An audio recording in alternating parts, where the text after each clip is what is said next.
পর্যন্ত বাংলাদেশ জাতীয়তাবাদী দলের সকল সদস্যকে আগলে রেখেছেন, দলকে সুসংগঠিত করেছেন সেই নেতারা রফিকুল আলম মজনু ভাই মঞ্চে উপস্থিত।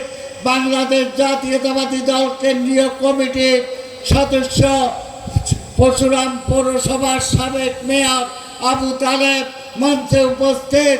বাংলাদেশ জাতীয়তাবাদী দল ফেনী জেলার সংগ্রামী আহ্বায়ক সাবেক ছাত্রদল নেতা শেখ ফরিদ বাহার, সাবেক ছাত্রদল নেতা ফেনী জেলা বিএনপির যুগ্ম আহ্বায়ক ইয়াকুব নবী সহ মঞ্চে উপস্থিত শীর্ষ নেতৃবৃন্দ এবং আজকের এই সভায় শহীদ জিয়ার আদর্শের সূর্য সৈনিক ভাইরা, আসসালামু আলাইকুম ওয়া রাহমাতুল্লাহি ওয়া বারাকাতুহু। আমি এখানে কোনো বক্তব্য দেব না, আমি শুধু একটি কথাই বলবো যে আমাদের সুখে দুঃখে যাকে পাই সেই আমাদের মজনু ভাই।